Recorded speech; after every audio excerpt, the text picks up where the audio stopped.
Hi అండి. ఈరోజు వీడియోలో శనగపిండి వేసి పచ్చి కొబ్బరితో స్వీట్ ఎలా చేయాలో చూద్దాం. ఇది చాలా టేస్టీగా ఉంటుంది. చాలా సింపుల్గా చేసుకోవచ్చు. డిఫరెంట్ టేస్ట్తో ఉంటుంది. తప్పకుండా ట్రై చేయండి.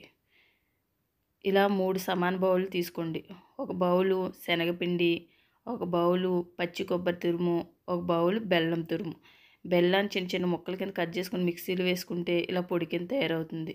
స్టవ్ వెలిగించుకుని ఒక ప్యాన్ పెట్టుకుని ప్యాన్ వేడెక్కినాక సిమ్లో పెట్టుకోండి. ఇందులో 2 స్పూన్లు నెయ్యి వేసుకుని ఒక బౌల్ శనగపిండిని ఇందులో వేసుకుని వేయించుకోండి. ఏమీ కలర్ రానవసరం లేదండి. పచ్చి వాసన రాకుండా ఒక పావు గంట వరకు ఇలా సిమ్లో పెట్టుకుని వేయించుకోండి. ఇది ఈ విధంగా వేగినాక పచ్చి కొబ్బరి తురుమును కూడా ఇందులో వేసుకుని ఒకసారి కలుపుకోండి.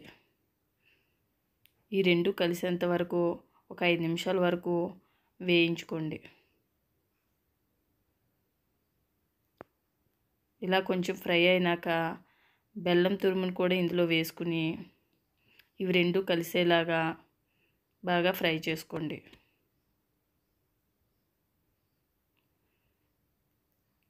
ఇది కూడా ఒక 10 నిమిషాల వరకు ఇలా ఫ్రై చేసినాక కాచి చల్లార్చిన పాలును ఏ బౌల్ అయితే తీసుకున్నావో దాంట్లో సగం వరకు వేసుకుని ఇవన్నీ కలిసే వరకు కలుపుకోండి.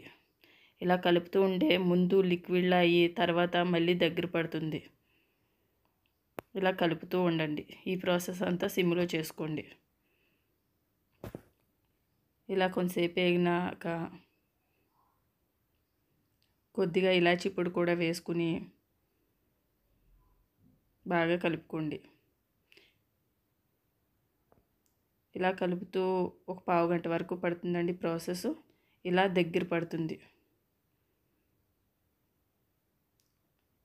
ఇప్పుడు స్టవ్ ఆఫ్ చేసేసి ఏదైనా ఒక అంచున్న ప్లేట్కి కొద్దిగా నెయ్యి కానీ ఆయిల్ కానీ ఈ విధంగా స్ప్రెడ్ చేసి ఈ మిశ్రమాన్ని ఇందులో వేసుకుని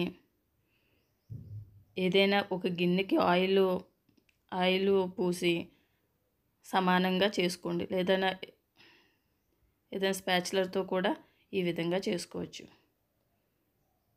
సమానంగా చేసుకున్నాక ఒక 10 నిమిషాలు వదిలేయండి. కొంచెం చల్లారుతుంది.